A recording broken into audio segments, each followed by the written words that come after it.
horror story based on true accounts. My name is Jack, and I live in Cedar Rapids, Iowa, with my wife Emily and our 2 children. Our home has always been a haven of peace, with a large backyard for the kids to play in and friendly neighbors who knew each other by name. However, in the fall of 2018, this tranquil scene changed dramatically. That season started like all the others, with the leaves turning orange and the air gradually becoming colder. But there was something different in the atmosphere, a subtle premonition that something was not right. Mr. Clark moved into the house next door at the beginning of that season.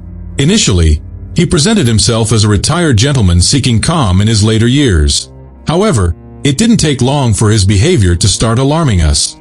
At first, it was just prolonged stares in our direction that made me uncomfortable while I tended to the garden or Emily organized games in the backyard with the kids. This discomfort grew when I noticed the intensity and constancy of these stares. Mr. Clark didn't seem like just a curious neighbor. There was something disturbingly fixed and intense about the way he watched. He would stand still, hands in his pockets, eyes fixed on our house as if he were recording every detail. I tried several times to make eye contact, seeking some justification in his gaze, but he never blinked, never looked away. On a gray October afternoon, while watching the children play with the fallen leaves, I noticed Mr. Clark again. He was standing at the boundary of our properties, his face practically motionless, and his breath forming small clouds in the cold air. There was no movement in his body, only the breathing that confirmed he was alive. This behavior began to cause me real fear, a feeling that worsened as time went on. The strange events were not limited to daylight. At night, unusual sounds began to echo around our house. Light scratches on the windows, almost imperceptible whispers that seemed to murmur through the walls. At first, we rationalized that they could be caused by the wind or small animals. But when my youngest daughter, Sophie, woke up one night terrified, claiming to have seen a shadow pass quickly by her window, I knew we could no longer ignore these signs. Determined to protect my family and uncover the mystery, I installed security cameras around the house. It was necessary to see with my own eyes what was happening while we sought refuge in the supposed comfort of our home. The recordings from the first nights revealed a reality more frightening than any of us could have imagined. And that's when our nightmare truly began. Mr. Clark's constant presence and actions on the footage threw us into a state of terror and uncertainty, forcing us to confront the disturbing truth that was hiding right next door. After installing the cameras, I felt a bit more secure, but the feeling that something was deeply wrong still haunted me. One morning, while reviewing the recordings from the previous night, I saw something that made my heart stop. It was a little past midnight, and there he was, Mr. Clark, standing in the corner of our backyard, staring at the window of my children's room. He was motionless, like a statue, just watching. What scared me the most was the expression on his face. There was none. It was an empty look, devoid of emotion, as if he were possessed by something I couldn't understand. In the following days, I noticed a disturbing pattern. Almost every night at the same time, he appeared, always looking into our house, as if he were waiting to see something specific. The kids started having trouble sleeping, and Emily was on the verge of a nervous breakdown. I tried to keep everyone calm, but internally, I was falling apart. Then I decided to confront him during the day. I found him in his yard, tending to his plants as if he were the most normal person in the world. When I asked about his nocturnal actions, his response was cold and direct. "I'm just protecting the neighborhood, Jack. Nothing personal." Those words chilled me because there was no sincerity in them. There was something more, something he was hiding. The frequency of his nightly visits increased, and so did his boldness. On one occasion, the camera caught him touching the window, his fingers sliding over the glass as if he wanted to feel the life inside. That image disturbed me every night. I found myself staying up late, watching the cameras, waiting for him to appear, trying to understand what motivated him. One night, while everyone was asleep, I heard the unmistakable sound of someone trying to open the front window. I ran to the hallway and saw his silhouette quickly moving away into the darkness.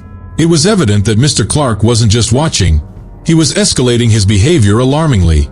Fear began to consume our daily life. The children constantly asked about the bad man outside, and Emily was convinced that something terrible was about to happen. All this was wearing me down, but I knew I had to do something before our sense of home was completely destroyed by the terror Mr. Clark was bringing into our lives. The intensity of the events was growing, and with it, our anxiety. One morning, while making coffee, I noticed something glinting in the yard. It was a pair of binoculars.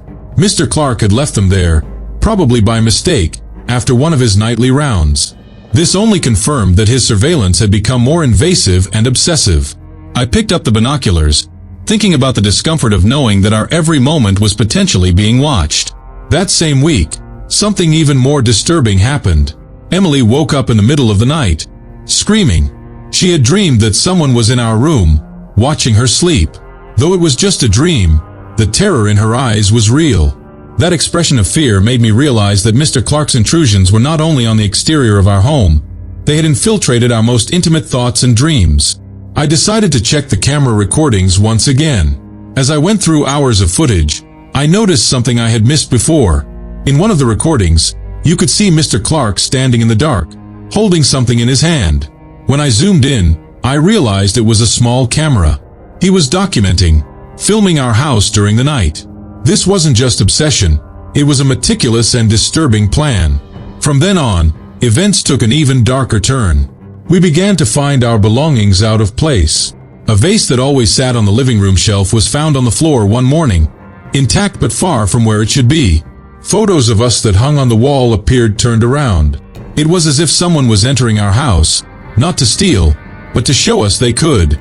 One particularly silent night, I heard the sound of something scratching at the back door. I grabbed a flashlight and went to investigate. What I found chilled my blood. There were handprints on the door, marks that seemed to be trying to force entry. I rushed to check the cameras, but to my surprise, they had been turned off. Someone knew exactly how and when to cut our only line of surveillance. The tension at home was unbearable. The kids barely slept, Emily was on the verge of a breakdown, and I felt powerless. It was as if we were being hunted, slowly, by a predator who knew all our routines. Mr. Clark was no longer just a strange neighbor. He had become the monster from the stories you fear to meet.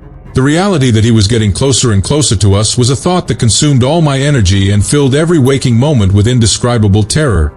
That week, determined to put an end to this situation, I bought new locks and more advanced security systems. Even with all these precautions, the feeling of being watched never diminished. On a cold November night, something happened that changed everything. It was almost midnight when we heard the noise. The sound of glass breaking came from the living room. Emily and I jumped out of bed, our hearts racing. I grabbed the baseball bat I had started keeping by the bed and ran to the living room, Emily right behind me with the phone, ready to call the police. When we got there, the scene was pure chaos. One of the large windows was broken, and the curtain was swaying in the cold wind blowing into the house. That's when I saw it. A hooded figure stood amidst the shards of glass, motionless, staring at me intensely. It was Mr. Clark, without a doubt, from his eyes, those same cold and calculating eyes. Without hesitation, I moved towards him with the bat raised, shouting for him to get out of our house. But he didn't move. He stood there, as if daring me to attack him. Emily was screaming into the phone for the police, desperate for help. Mr. Clark then took a step forward, and what he said next made my blood run cold. "You will never be safe, Jack. I will always be here." Before I could react, he turned quickly and disappeared through the broken window, vanishing into the darkness of the night. The police arrived minutes later, but he was already gone. They made a report and promised extra patrols, but I knew that wouldn't be enough. That invasion was a clear declaration. He could enter our house whenever he wanted.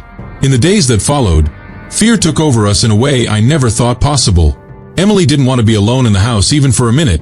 The kids slept with us every night, and I could barely close my eyes, always listening for any noise. This invasion marked a turning point in our nightmare with Mr. Clark. It wasn't just an obsession seen from afar.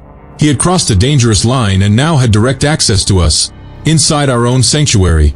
That direct encounter with terror made it clear that we weren't just dealing with a weird neighbor, but with someone willing to do anything to instill fear and dominate our lives. The challenge now was to discover how far he would go to satisfy his disturbance and how we could protect ourselves from such an imminent and personal danger. After that terrifying night, I realized that more drastic measures needed to be taken. We could no longer live under constant threats, waiting for Mr. Clark to decide when and how to strike again. The next day, I went to the police station to try to get a restraining order. I explained everything that was happening, from the invasive stares to the break-in at our house. The officer listened attentively but explained that we needed more concrete evidence for more severe legal action. I determined to document everything. I bought additional, more sophisticated cameras and installed motion sensors around the house. I knew that if Mr. Clark tried something again, I would have everything recorded. Additionally, I started logging each incident in a detailed diary, marking exact dates and times, trying to establish a pattern or evidence that could be used against him. During those days, our house felt more like a besieged fortress than a home. Every shadow by the window, every noise at night, brought a wave of panic. The tension was palpable, and even simple daily tasks became exercises in vigilance and precaution. Emily helped as much as she could, but it was clear that the fear was taking a toll on her health. She barely slept and began avoiding going out, afraid of encountering Mr. Clark. One afternoon, while reviewing the camera recordings, I noticed something curious. There was a pattern in the times Mr. Clark roamed around the house. It was always between 2 and 3 in the morning. I decided that this would be my opportunity to confront him, to catch him in the act and force the police to take action. On a specific night, I gathered my courage and kept watch, hidden in the darkness of my own room, closely monitoring the cameras. As predicted, he appeared. Moving with a caution that only someone very familiar with the darkness could have, he began approaching the living room window. Silently, I slid out of bed and approached the window, my heart pounding so loudly I feared he might hear it.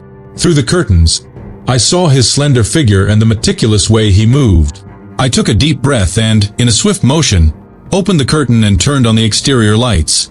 There he was, no more than 2 meters from me, separated only by the glass of the window.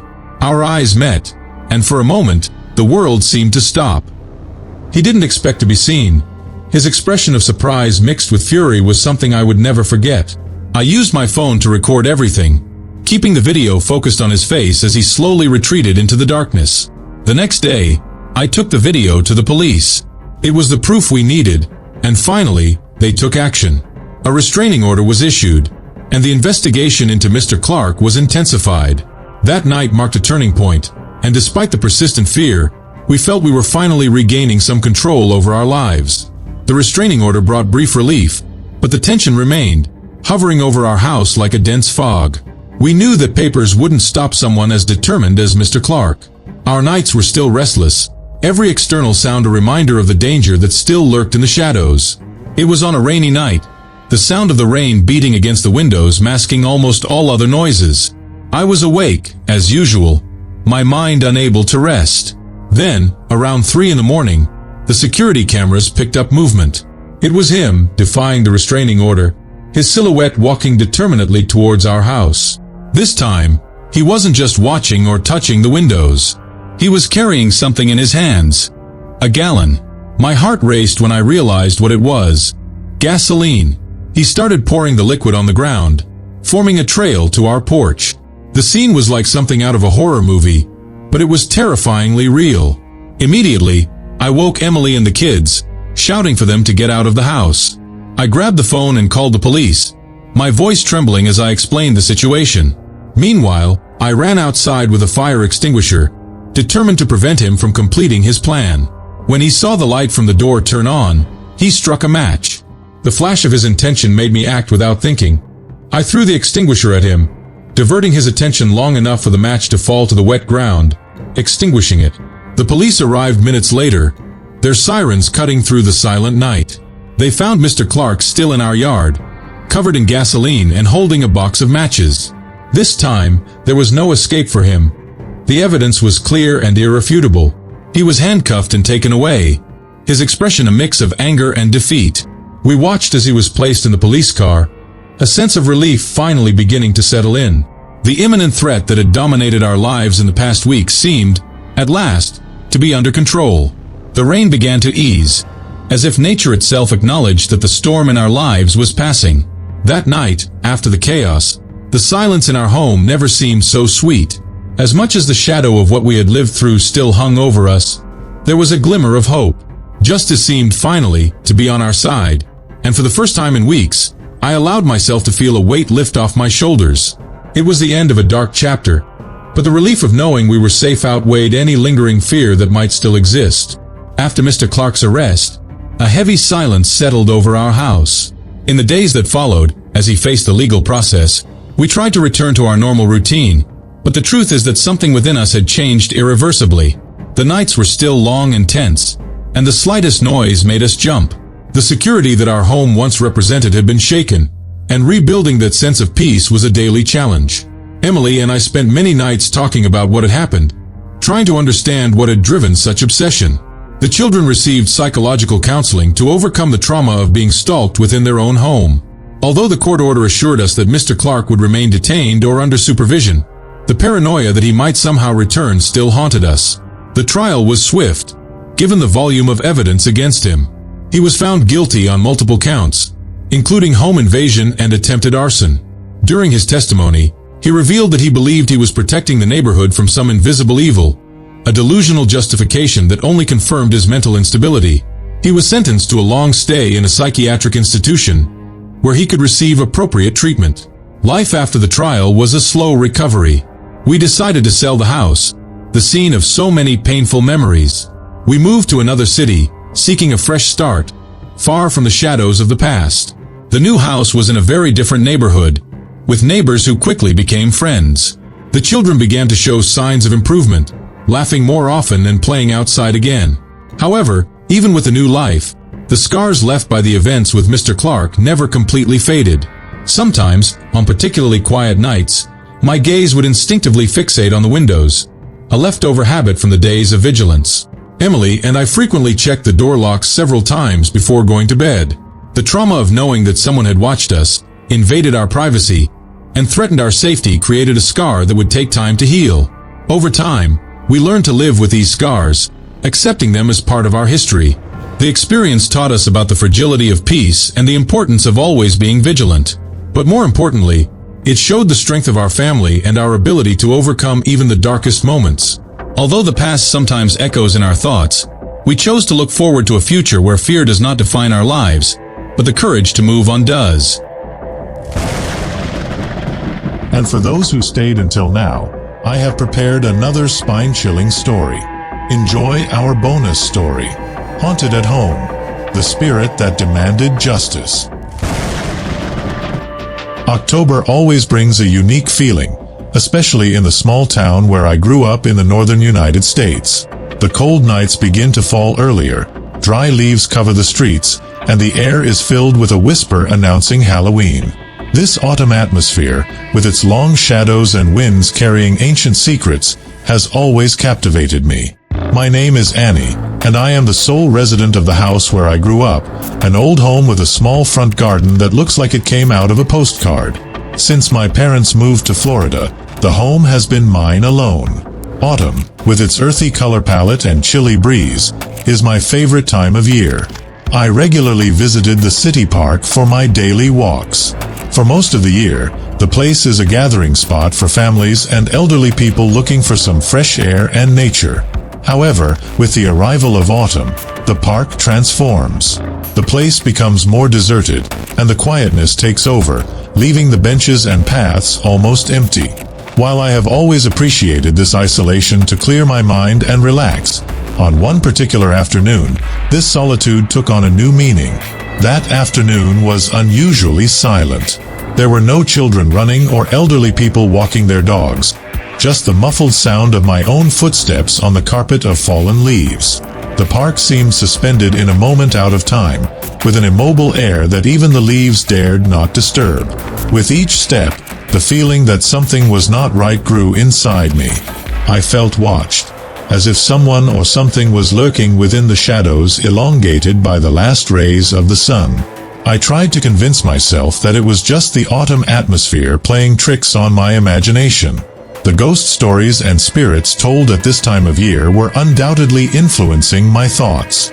But there was something more tangible in this discomfort, a sense of presence that could not simply be dismissed as a figment of my imagination. The shadows seemed denser and more threatening, and every whisper of the wind brought a sense of alert. I have always enjoyed horror stories, finding them exciting and fun, but facing a situation that seemed to come straight out of those narratives was truly frightening. What began as a relaxing walk quickly turned into an agonizing experience, marking the beginning of an autumn I would never forget. In the days following that strangely silent afternoon in the park, I tried to return to my normal routine, ignoring the persistent discomfort I felt. However, the first clear signs that something was really wrong began to manifest in ways I could no longer ignore. It started with small occurrences. I noticed that my things were not where I had left them. Objects like keys and my phone moved around without explanation. Initially, I thought it was just my carelessness, but the frequency of these events began to increase. One morning, I found my coffee cup still steaming on the dining table, even though I was sure I had left it in the kitchen. Then, the noises began. At night, I would hear footsteps in the hallway, but whenever I got up to check, I found everything silent and no one there. These sounds were subtle at first, but over time they became more distinct and frequent. One night, the footsteps were accompanied by an almost inaudible whisper, as if someone was conversing very quietly. However, whenever I tried to listen more closely, the sound would stop, leaving only the echo of my own accelerated breathing. The feeling of being watched intensified. On several occasions, passing by the windows at night, I had the impression of seeing a figure in the darkness, looking in. When I ran to get a better look, there was no one there, just the empty street and the trees swaying in the wind. This constant sense of surveillance began to affect me. I was always anxious, looking over my shoulder, jumping at the slightest noise. The climax of these events occurred a week after the strange phenomena began. I was home alone on a particularly windy night. The sound of something repeatedly hitting my bedroom window made me jump out of bed. With my heart in my mouth, I approached to investigate. What I saw froze me to the core.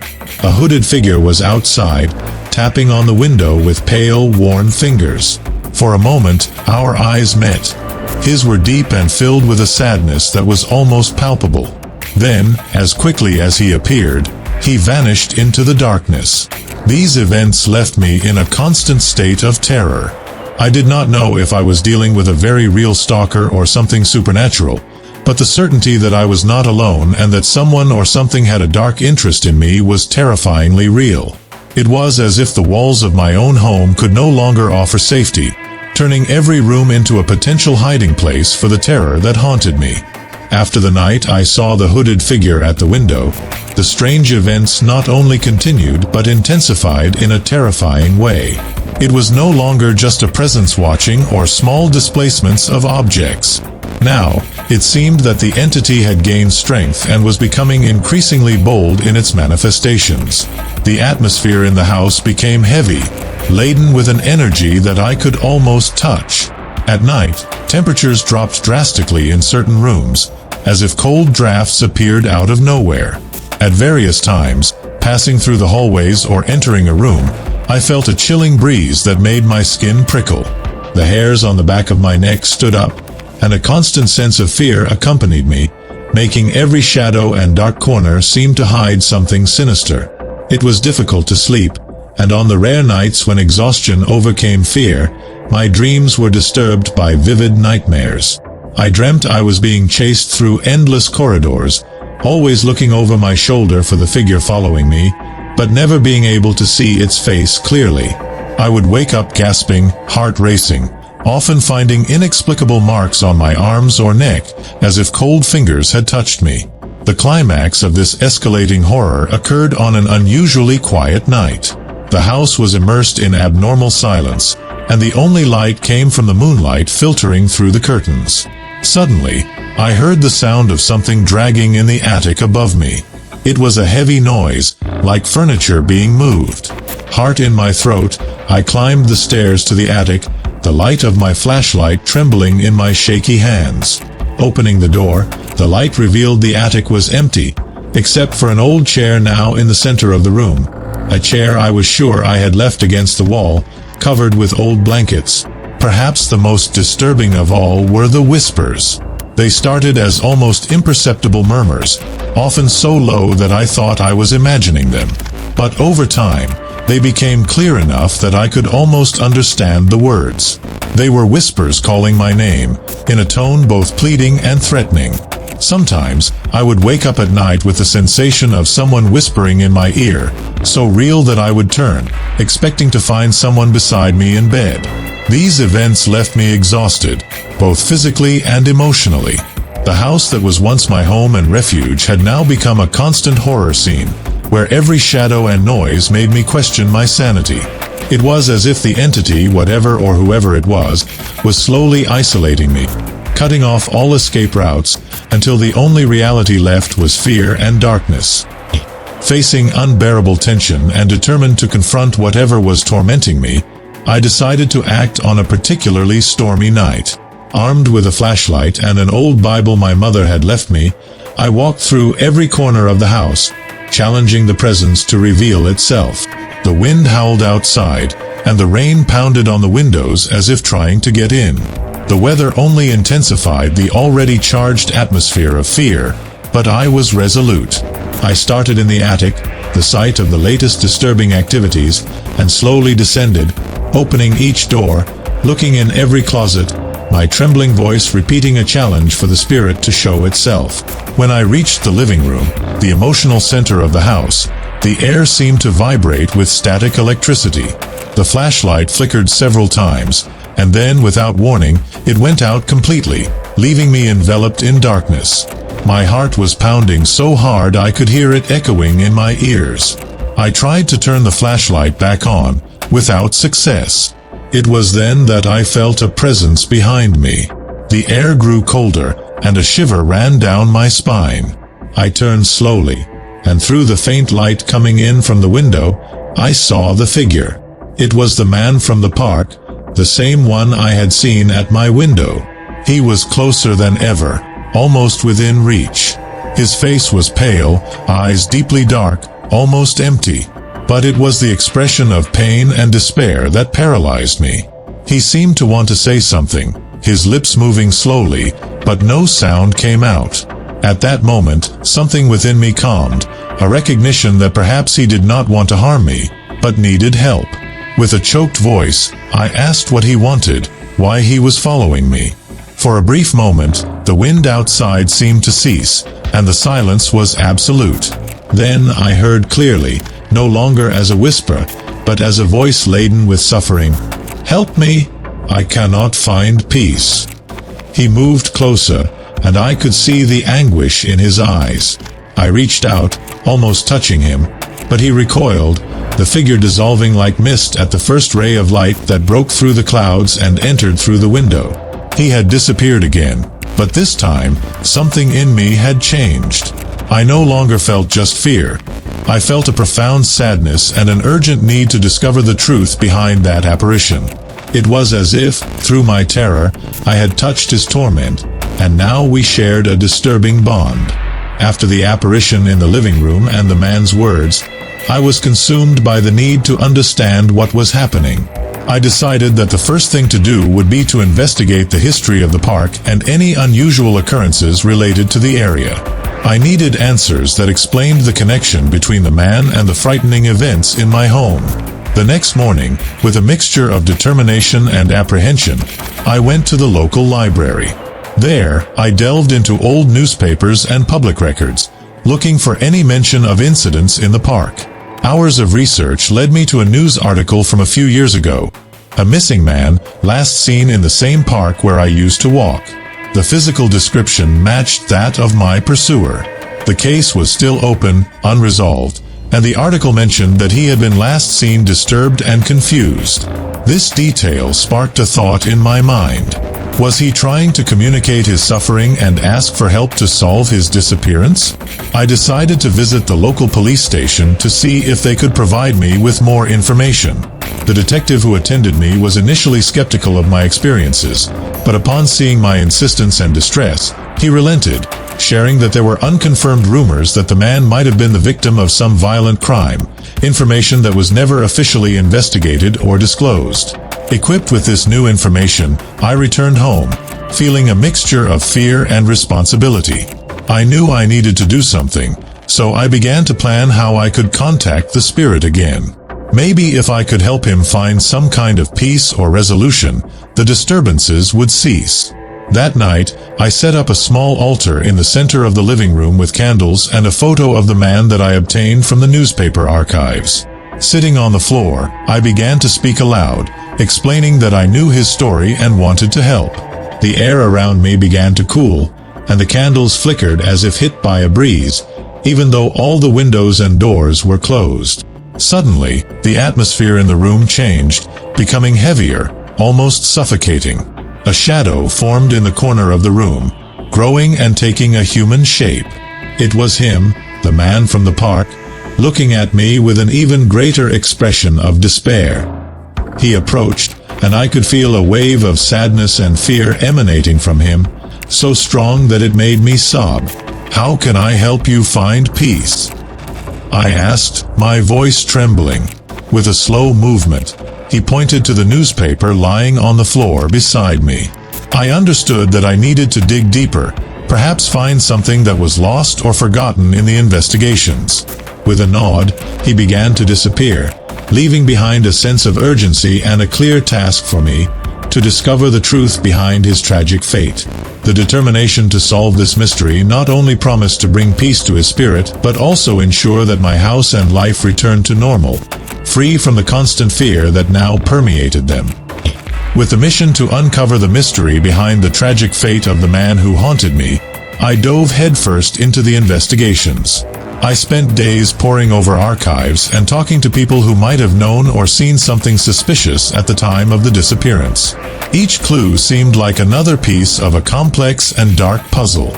One afternoon, while rummaging through boxes of old documents at the police station, a report caught my attention.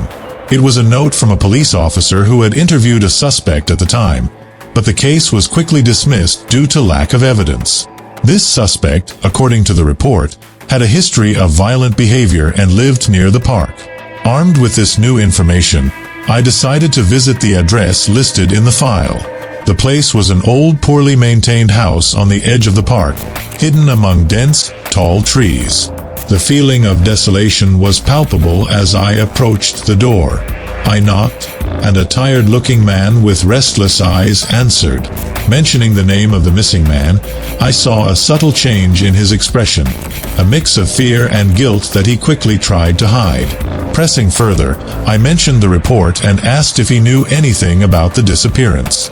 The man hesitated, looking over his shoulder as if he feared someone might hear him. Then, in a quick, almost inaudible whisper, he told me that on that night years ago, he heard screams coming from the park.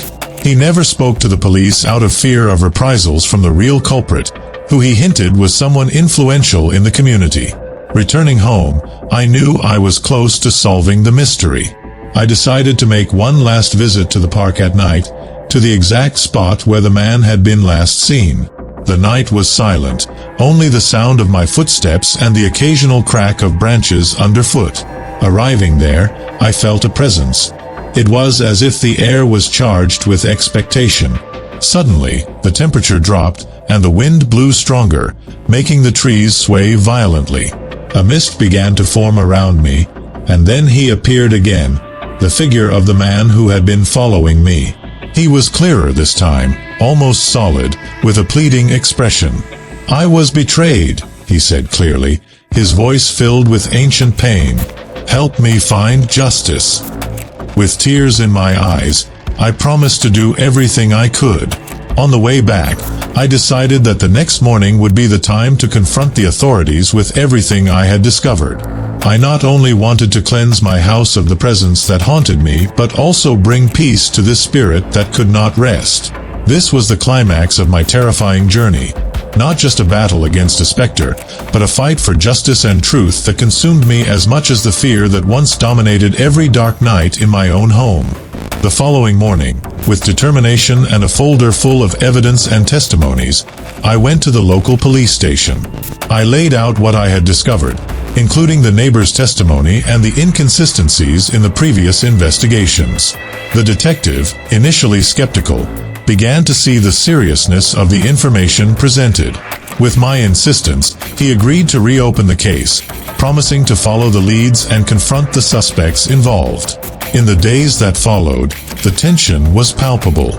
The police conducted searches and interrogations, finally revealing the truth behind the man's disappearance. He had been the victim of a brutal crime, with dark motivations and unexpected connections to influential people in the town. The news caused an uproar in the community but also brought some relief knowing that justice was being served. Since the case was resolved, the supernatural manifestations in my house ceased completely. The nights returned to silence, and the feeling of being watched disappeared. The heavy energy that once permeated every corner of the house dissipated, leaving only the memory of the events that nearly drove me to the brink of sanity. However, even with the end of the disturbances, something in me had changed irrevocably. The experience of being so close to the supernatural and playing a role in solving such a tragic mystery left deep marks. The house, despite being free from the frightening presence, never felt quite the same again. Sometimes, in the silence of the early morning, I would still wake up expecting to hear whispers or see shadows on the walls, a reminder that the past, once disturbed, never completely leaves us. The man from the park, now a pacified spirit, never manifested again, but his story remains with me. Through a combination of courage and desperation, I not only brought justice for him but also restored peace in my own life. This experience transformed me, teaching me about the depth of humanity, the pain of the unresolved, and the strength needed to face the unknown. Today, I look back on these events with a mixture of awe and gratitude. The fear I felt was real and palpable, but the journey to solve this mystery gave me a purpose I never imagined having. The town, my house, and I, we all breathe a little easier now, knowing that the truth, no matter how dark, brings with it a chance for redemption and renewal. If you liked these stories, you can't miss the story of a group of friends who face a series of terrifying events that culminate in the inexplicable disappearance of one of them. What begins as an adventure in nature turns into a nightmare when strange sounds, shadowy figures, and the disturbing discovery of a camera reveal that they are not alone. As they try to escape, they face a direct confrontation with the unknown, resulting in a shocking and mysterious ending. To discover the full story of survival and horror that will leave you sleepless, watch the video here on the card or look for the previous video on this channel. And, of course, leave your like, subscribe to the channel, and tell us in the comments if you have ever had a paranormal experience too. Stay brave and until the next macabre story.